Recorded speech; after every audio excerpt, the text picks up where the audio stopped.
Rolling.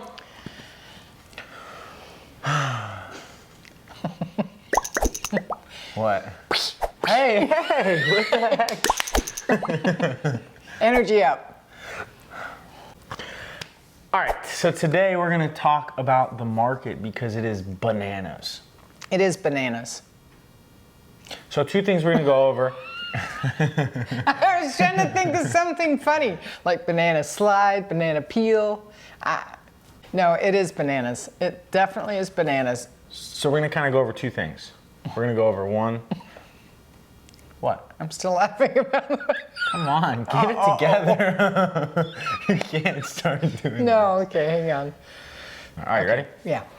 All right, so today we're gonna go over two things. First, we're gonna kind of talk about the conditions of the market, why it's kind of crazy, just talk about the situation that we're in, right? And then the next thing that we're gonna talk about is gonna be how you can best prepare yourself if you are a buyer in this market so that you have the best chances of getting the home that you're interested in. I even have a couple of tips if you're a seller in this market.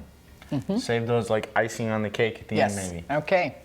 All right, so everybody kind of gets the market right now because it's across the whole United States like this. It's crazy. People are having multiple offers. There's no inventory. Just to give you an example, the 55 plus communities that are in Central Florida, and I know them all, I mean, it's virtually zero resale inventory, which is so unusual. You mentioned Plantation, Leesburg. 8 listings, 2,800 homes, and there's 8 listings in there. So what would typically be in that community? Like 2 years ago, what was? Best case for that, or nice, comfortable amount of listings, 60. Yeah. I mean, you should have a variety of listings and some healthy competition. To be honest, even some of the ones that are still on the market, if you see something that's been on the market for a good period of time, there is something going on. Now, I hate that when people assume that, when something's going on with a house if it's been on the market a while. Because if it's a healthy, economy with listings, sometimes it just hasn't had the right buyer yet. But now, it's like there's so many more buyers for the number of listings, it's probably in need of work and or just a really not the best location, and people are giving it a pass. Okay. I don't think we need to dive into this too heavy. Everyone kind of knows this. This is not breaking news. No. You know what I mean? It is crazy. So well, go ahead. I was just going to say, it's interesting in the multi-generational or with no deed restrictions for a 55 plus, sometimes you're getting 10 to 20 offers on a house. We do seem to be a little bit more manageable with our 55 plus. I think people just don't want to get into pricing wars. So we get 2 or 3, offers on a home within a couple of days, typically, if it's the right priced listing. Yeah. So what that does is it creates a stressful market for the buyer, right?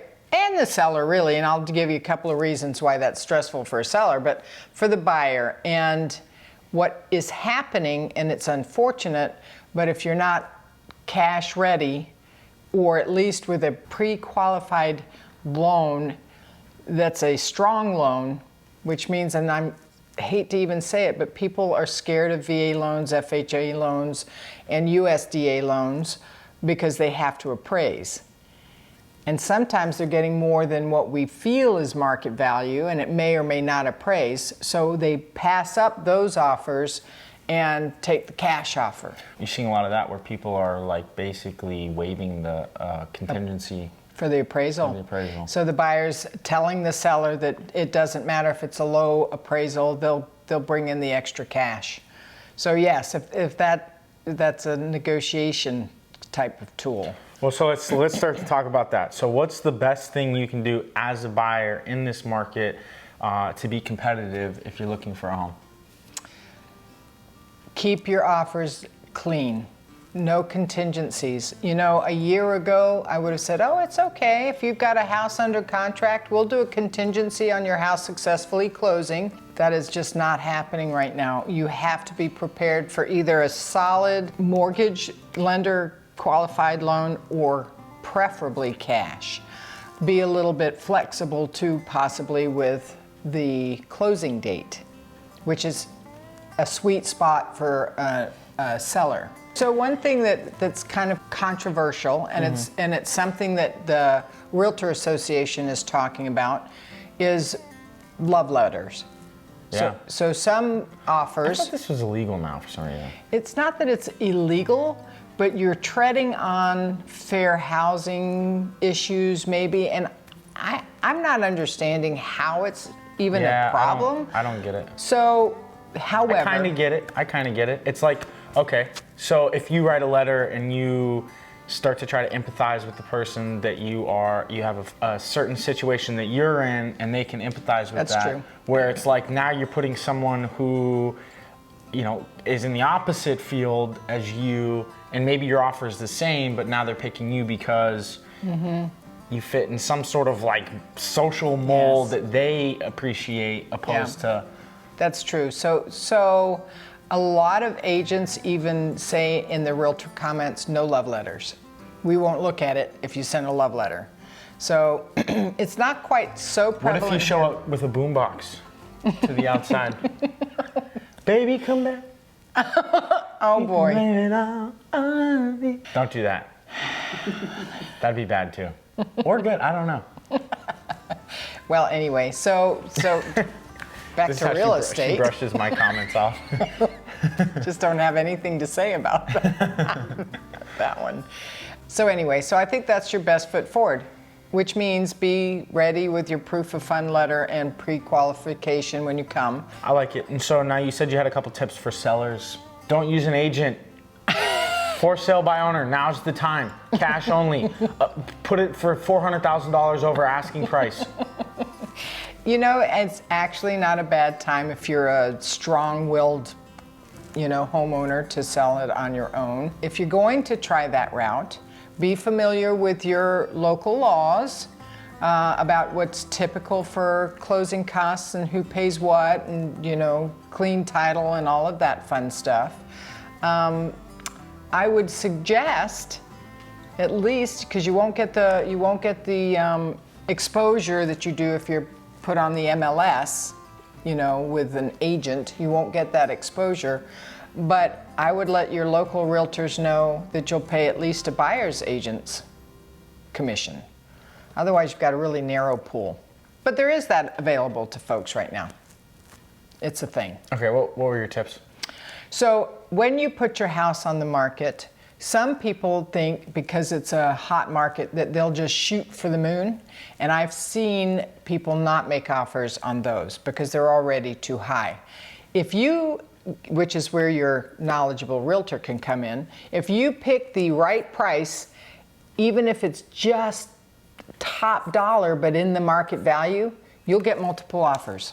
And then you will get above market value. Yeah, because you create an opportunity for that bidding war, where if you go too high out of the gate, that's actually a strategy I've seen people even deploy before the market was crazy, was like, let's undervalue your house and attract multiple offers. I've seen people, pull some stuff like that. I know it. I think in the 55 plus market, everybody is truly like win-win. Nobody wants to, pull the wool over anybody else's eyes.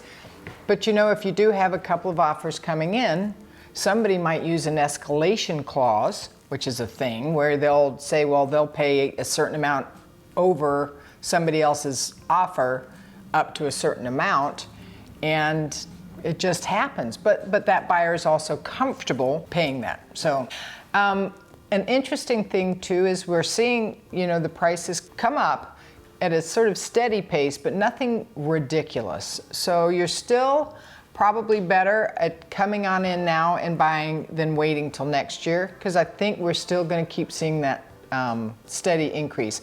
Do you know what's really crazy? The builders. We have lotteries for lots. Can Latitude. I say something about the last comment, and then can we Sure. can we talk about builders? Yes. So it's actually kind of interesting too. I've seen some stuff where people have compared 3% inflation, just growth over time, and based on the downturn in 2008, home prices actually still haven't met where if that never happened, they would have steadily grown. So it's like the house it feels crazy because it's been this weird jump, and mostly because of lack of inventory. But over the scale of time, like a lot of people are saying this is kind of where home prices should have been in the first place. If we would have just steadily grown at 3%. Yeah. Gotcha. Yeah, that's probably truth.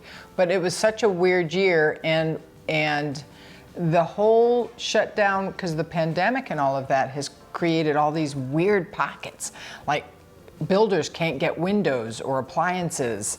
The lumber has been hard to get. Now it's super expensive. It's really gone up. So people manufacturing lumber shut down shop during COVID because they expected a lack of demand, and building continued to go. So now everyone's playing catch up. And now like a piece of plywood is 10 times the amount it was before, and it's crazy. So just as an example, I've got a customer that we're working on trying to find.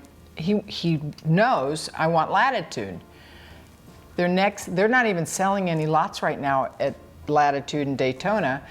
When they start and open it back up in September, and we won't even know what the prices are yet because they're hiking them, there's a lottery. So there might be 1,000 people in the hat for 500 lots. And most of the new builds are only allowed to sell like 1 or 2 a month or something like that. It's just all limited because of the problem with building. The other thing that Margarita Latitude said was could be 10 to 14 month build date, just for the time it's gonna take to catch up, I guess, with that lag and all the weird stuff that's going on. It's a little bit of a slim pickings times new or resale. So this is kind of, one of the things too. In the 55 plus communities, there will be inventory, and it might be slow to come about, but maybe a plan C, worst case scenario, is you find something to rent, or you live with your kids for a little while, or you have friends that you hang with, get your household cash ready to go, and then wait, and then wait. So I guess bottom line is, get connected with an agent that knows your communities and where you want to be. And then even if it's a year down the line, 2 years down the line, don't wait and call and say, hey, we're gonna come next week to pick a house. Right? Yeah, we've had that quite a few times. I appreciate you guys reaching out, but a few of you have been like, hey, we're gonna be here next week, love to work with you. And it's like, oh my gosh, we gotta, it's actually really nice to have that year in advance to really dial things in and get going. So if you're starting to think it's not too early to reach out. It isn't, and we make it happen though for you. I think what happens for folks is they're like, uh-oh, I just sold my house. Yeah. Let's go. But anyway, we'll make it work, but the more time the better under your belt for better opportunities. I like it. Website, call us, text us, email us. Information is below in the description. See you guys.